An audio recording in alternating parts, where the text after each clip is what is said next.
4 గంటల్లో ఎలాంటి నొప్పి లేకుండా hair transplantation Keha skin and hair clinic.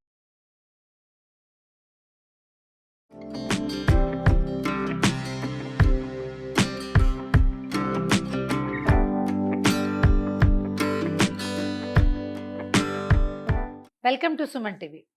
Simple upma చేసుకుందామండి. గోధుమ రవ్వ ఉప్మా. అయితే ఈ గోధుమ రవ్వ ఉప్మాలు బొంబాయి రవ్వ ఉప్మానో, బియ్యపు రవ్వ ఉప్మానో, సేమియా ఉప్మానో ఒట్టిగా ఏదో తాలింపేసి నీళ్ళు పోసి కొలత ప్రకారము కొలత లేకుండా అందాజుగాను పోసేస్తే బోడి ఉప్మా వస్తుంది. అందులో ఏమి ఉండదు. ఆ ఏమీ ఉండని ఉప్మాలో ఏమైనా కలిపి చేసుకుంటే పిల్లలకి బ్రేక్ఫాస్ట్కి ఇవ్వడానికి బాగుంటుంది. మనం ఆఫీసులకి పట్టుకెళ్ళచ్చు. హెవీగా రిచ్గా అవుతుంది. ఈ రిచ్గా చేయాలంటే ఏదైనా కొంచెం క్యారెట్లు, బీన్స్, ఆలులు, తర్వాత కాలీఫ్లవర్ ఉంటే అది, బ్రోకోలీ లాంటివి దొరికితే అవి వేయటము, తాలింపుల్లో కొంచెం పల్లీలు, కొంచెం జీడిపప్పు వేసుకుని హెవీగా రిచ్గా చేస్తే సాధారణ ఉప్మా అంటే ఎక్కువ అందులో ఫుడ్ వాల్యూ ఏం లేదనుకుంటాం కదా. ఏ ఫుడ్ వాల్యూ ఎక్కువగా లేని దాంట్లోకి ఫుడ్ వాల్యూని యాడ్ చేస్తామన్నమాట. సింపుల్ ఉప్మానే ఇది. మార్నింగ్ బ్రేక్ఫాస్ట్గా పిల్లలకి చాలా బాగుంటుందండి. గోధుమ రవ్వ మరి అంత బరకది కాదు, అంత సన్నది కాదు. దలియా అంటే మరి ముతగ్గా ఉంటుంది కదా. బన్సీ రవ్వ అంటారు, ఒక మాదిరి బరక. అయితే మనం ఎంత గోధుమ రవ్వ చేయదలుచుకున్నామో దానికి 3 ఇంతల నీళ్లు పక్కన పెట్టుకోవాలి. స్టవ్ మీద వేడి నీళ్ళు పోసుకుంటే ఉప్మా బాగుంటుంది, విరిగిబడి వస్తుంది. సో ఈ స్టవ్ ఆన్ చేసి పక్కన పెట్టా. ఒక ఇత్తడి గిన్నె, మందపాటి ఏదైనా స్టీల్ మూకుడైనా సరే, మూకుడు కానీ గిన్నె కానీ మందపాటి పెట్టుకోండి. గిన్నెలో చేస్తే బాగా వస్తుందండి. ఇత్తడి వస్తువుల్లో ఏంటంటే కాస్ట్ ఐరన్, ఇత్తడి లాంటి పాత్రల్లో ఈవెన్గా మంట అందుతుంది, అన్ని పక్కల వస్తువు బాగా ఉడుకుతుంది. ఇలాంటి వాటిలో చేసుకుంటే బాగుంటుంది. మామూలు ఉప్మాకి పట్టినంత నూనె వేయనండి. ఒక 2-2.5 స్పూన్ల నూనె వేస్తాము. పైన కొంచెం నెయ్యి వేసుకుంటే వాసన బాగుంటుంది. స్టవ్ వెలిగిద్దాము. దీంట్లోకి ఏం చేశానంటే ఇదిగోండి బీన్స్ సన్నటి ముక్కలు తరిగి పెట్టాం. తర్వాత క్యారెట్లు తరిగాము. దీంతో పాటుగా ఒక ఆలు కూడా, మీ చాయిస్. ఉల్లిపాయలు కనుక అయితే ఒక ఉల్లిపాయ కూడా వేసుకోండి. ఉప్మాలోకి ఉల్లిపాయ చాయిస్ లేదు గోధుమ రవ్వలోకి, అందుకని నేను వేటల. కావాలంటే ధారాళంగా వేసుకోండి. దీంట్లో ఇంకోటి ఉంది, మన స్ప్రింగ్ ఆనియన్స్ ఉంటాయి కదా, ఉల్లి కాడలు, అవి కూడా బాగా కుదురుతాయండి. ఒకవేళ నచ్చుబాటుగా ఉంటే వేసుకోవచ్చు. అందుబాటులో ఉండడం కూడా ఇంపార్టెంట్ కదా. నూనె కాగనిచ్చి ఒకేసారి వేసేసుకోవచ్చు అండి. పల్లీలు కొంచెం వేస్తే బాగుంటుంది. ఒక చిన్న కప్పు పల్లీలు, అదే బుజ్జి బుజ్జి మూతలు ఉంటాయి కదా, అవి ఒక 2 పెద్ద స్పూన్లు అనుకోండి. తర్వాత 1 స్పూను శనగపప్పు, 1 స్పూను మినప్పప్పు, 1 స్పూన్కి తక్కువగా ఆవాలు. కావాలంటే జీడిపప్పు కూడా వేసుకోవచ్చండి. బఠానీలు దొరికితే కూడా గ్రీన్ పీస్ బాగుంటుంది. మనము ఈ అన్ని సీజన్స్లో కనపడవు కదా, ఫ్రోజన్వి కనుక ఏమైనా ఉంటే అవి కూడా వేసుకోవచ్చు. మనం కూడా ఫ్రోజన్ చేసుకోవచ్చండి. అంటే ఫ్రిడ్జ్లో వాడకూడదని ఖచ్చితమైన నియమం ఉన్న వాళ్ళకి చెప్పలేం, కానీ ఏదో అటు ఇటుగా వాడుతూనే ఉన్నాం. వాడకుండా మన జీవితాలు నడవడల్లా.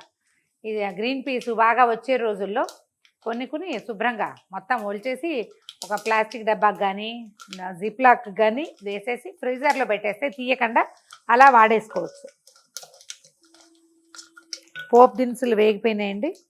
పచ్చిమిర్చి చిన్న మీడియం సైజు ముక్కలు తరిగాను, అవి వేసేస్తాను. ఓ 2 పచ్చిమిరపకాయ ముక్కలు, తర్వాత ఓ 2 కరివేప రెప్పలు. దీంట్లో ఏం చేస్తానంటే చూస్తారు కదా, మన బీన్స్ కట్ చేసాము. పచ్చిమిర్చి చిట్టి ముక్కలు ఎందుకు తరగలేదంటే బీన్స్ అవి కలిసిపోతాయి. పచ్చిమిరపకాయ ముక్కలు పెద్దవి ఉన్నాయనుకోండి, పిల్లలు తీసి పక్కన పెట్టేస్తారు. క్యారెట్, ఆలు ముక్కలు కూడా. ఈ ఉప్మా చేసేటప్పుడు ఇంకొక విషయం మీకు చెప్పలేదండి. మనం నీళ్లు మరగబెట్టుకున్నాము, తిరగమాత పెట్టేటప్పుడే మనం ఏం చేయాలంటే గోధుమ రవ్వని కొంచెం తడిపి పక్కన పెట్టుకుంటే బాగా మృదువుగా వస్తుందండి ఉప్మా, సాఫ్ట్గా వస్తుంది. వేయించక్కర్లా, దీన్ని వేయించాల్సిన పని లేదు. పచ్చిరవ్వ కూడా పోసుకోవచ్చు, తడిపిన రవ్వ ఎక్కువ మృదువుగా ఉంటుంది. ఈ ముక్కలకి సరిపడా ఉప్పు వేసేస్తే కొంచెం వాటర్ రిలీజ్ అవుతుంది కదా, లోపల నుంచి నీరు వచ్చి ముక్కలు చక్కగా మెత్తగా ఉడికిపోతాయి. ఒక 5 నిమిషాల పాటు, 5 to 7 minutes పడుతుంది ఇవి ఉడకడానికి. మూత పెట్టి పెట్టేద్దాం. మనం ఉప్మాలో వేసిన ముక్కలన్నీ ఉడికిపోయినాయండి. 3 రోజుల క్రితమో 5 రోజుల క్రితమో ఇంటర్నేషనల్ ఉప్మా డే అయిందటండి. మా వాళ్ళంతా నాకు పెట్టారు, నాకు ఉప్మా చాలా ఇష్టం కాబట్టి. చిన్నప్పుడు ఇప్పుడు బోడి ఉప్మా అని చెప్పుకుంటున్నాం కానీ గోధుమ రవ్వ ఉప్మా, ఈ మామూలు బొంబాయి రవ్వ ఉప్మా నుండి ఉప్మా చేస్తే ఏమీ ఉండేవి కాదు. తాలింపు, ఉప్మా, ఉప్పు కారం సరిపోవటమే, ఇంకా అంతకంటే ఏం లేదు. కానీ అప్పుడు చక్కగా ఆవకాయ నలుచుకుని, పంచదార నలుచుకుని, నిమ్మకాయ చెక్క పిండుకుని తినేసేవాళ్ళం. మనకి హెల్త్ గురించి గోల ఎక్కువైపోయింది. రిచ్గా చేసుకోవాలి, ఏదైనా హెల్తీగా చేసుకోవాలని. హెల్తీ గోలతోటి మనం ఇవన్నీ కలుపుకుంటున్నాం. ఈ మరిగిపోయిన నీళ్లు ఇందులో పోసేస్తున్నానండి.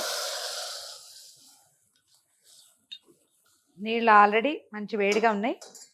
సో గోధుమ రవ్వని కొంచెం కడిగి పెట్టాను కదా, కాస్త నీళ్ళు చల్లి తడిపాను. ఇది ఇందులో వేసేస్తాను.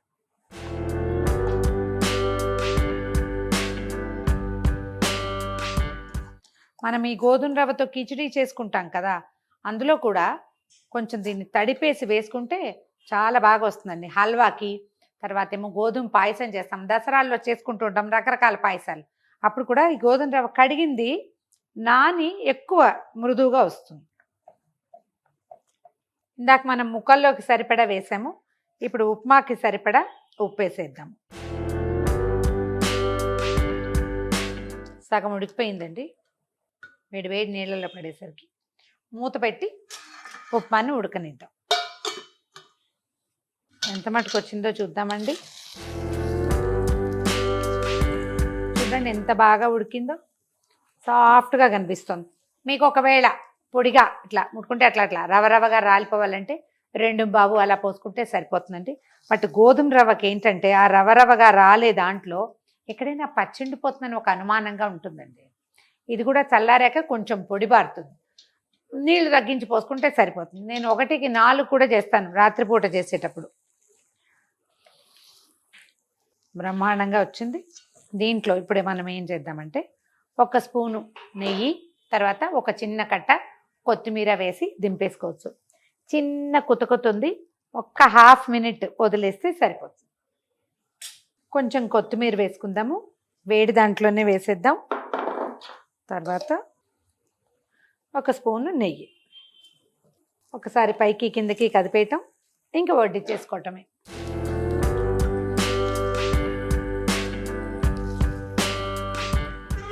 ఏదైనా బౌల్లో వేసి కరెక్ట్ బౌల్ షేప్లో ప్లేట్లోకి తీసుకొచ్చినా బాగుంటుందండి. ఆ ఇళ్లలో అవన్నీ ఏం చేస్తామండి అంటే చక్కగా డైరెక్ట్గా ప్లేట్లో పెట్టేయండి.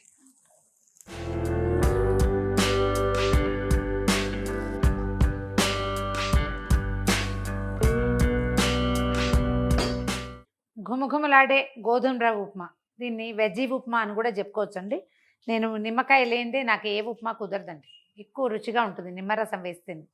మనం ఎవరంటే ఇది ఇత్తడి దాంట్లో చేసాం కాబట్టి ఇత్తడి పాత్రలో నిమ్మరసం పైన పిండలేదు. మనం వడ్డించేటప్పుడు పక్కన ఎవరికి వాళ్ళకి ½ చెక్కలో లేకపోతే ఏదైనా ఇట్లా చిన్న నిమ్మ చెక్క పక్కన పెడితే కావాలంటే పిండుకుంటారు, లేకపోతే నిమ్మ చెక్క మిగులుతుంది, లోపల పెట్టుకోవచ్చు. ట్రై చేసి చూడండి. ఈ వీడియో కనుక మీకు నచ్చినట్లయితే లైక్ చేయండి, షేర్ చేయండి.